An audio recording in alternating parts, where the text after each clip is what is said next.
ഗുരുവായൂരപ്പാ ശരണം. ഞാനിന്ന് നിങ്ങളോട് പറയാൻ പോകുന്നത് ഒരു മനുഷ്യന് ഏറ്റവും അധികം നമ്മളെ ശരീരം പൂർണ്ണ ആരോഗ്യവാനായിരിക്കുക, ആരോഗ്യവതിയായിരിക്കുക എന്നുള്ളതാണല്ലോ. അപ്പോൾ അതിനു വേണ്ടിയിട്ട് ഒരു മന്ത്രം ആണ് പറയാൻ പോകുന്നത്. ഈ മന്ത്രം നമ്മൾ രാവിലെ ജപിക്കുകയാണെങ്കിലും അതുപോലെ വൈകുന്നേരം ജപിക്കുകയാണെങ്കിലും നല്ലതാണ്. ഏകദേശം ഒരു 7 പ്രാവശ്യം വെച്ചിട്ട്, അത് എത്രയും കൂടുതലായാലും കുഴപ്പമില്ല. ഇനി ഒന്നുമില്ലെങ്കിലും 7 പ്രാവശ്യമെങ്കിലും ജപിക്കാൻ ശ്രമിക്കുക. അത് അങ്ങനെ ചെയ്തു കഴിഞ്ഞാൽ നമ്മളെ ആരോഗ്യം മികച്ചതായി കിട്ടും എന്നുള്ളതാണ്. ഇത് ശരിക്കും ഭഗവത്ഗീതയിൽ ഉള്ളതാണ്. അപ്പോൾ അതൊന്ന് നിങ്ങളായിട്ട് പങ്കുവെക്കുകയാണ്. അത് ഇങ്ങനെയാണ്, ശ്രദ്ധിക്കുക. ഓം നമോ ഭഗവതേ സുദർശന ചക്രവാസുദേവായ ധന്വന്തരായേ അമൃതകലശഹസ്തായ സകല പാപവിനാശായ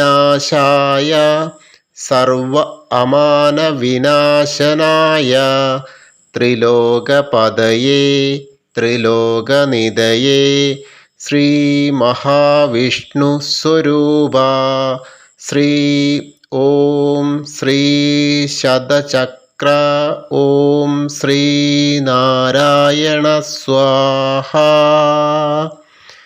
ഈ മന്ത്രം മുടങ്ങാതെ അങ്ങോട്ട് ജപിക്കുക. അങ്ങനെ ജപിച്ചു കഴിഞ്ഞാൽ എന്തായാലും നമ്മുടെ ശരീരം ഊർജ്ജസ്വലതയോടെ മുന്നോട്ട് പോകും.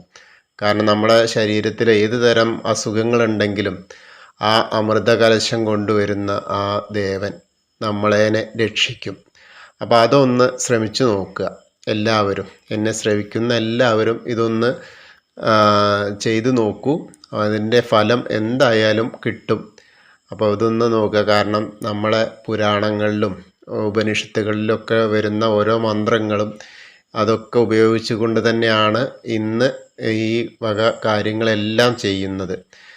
നമ്മളെ ശാസ്ത്രം കൂടി ഇപ്പം അതിനെയൊക്കെ അതാണ് ജഗത്തിലുള്ളത്, ഓം എന്നുള്ള ഓങ്കാരമാണ് എന്നൊക്കെ സ്ഥിരീകരിച്ചു കഴിഞ്ഞു.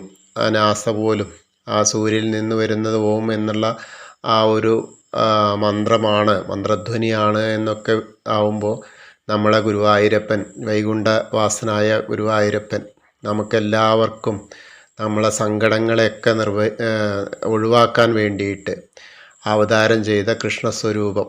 അപ്പോൾ അദ്ദേഹത്തിൻ്റെ എല്ലാ തരത്തിലുള്ള ഭാവുകങ്ങളും നമുക്കുണ്ടാവും. അപ്പോൾ നമ്മളൊന്ന് ചെല്ലുക, അതൊന്ന് മനസ്സിരുത്തി ഭക്തിയോടെ ജപിക്കുക. എന്തായാലും തീർച്ചയായും നിങ്ങൾക്ക് ഗുണം കിട്ടും. ഹരേ കൃഷ്ണ.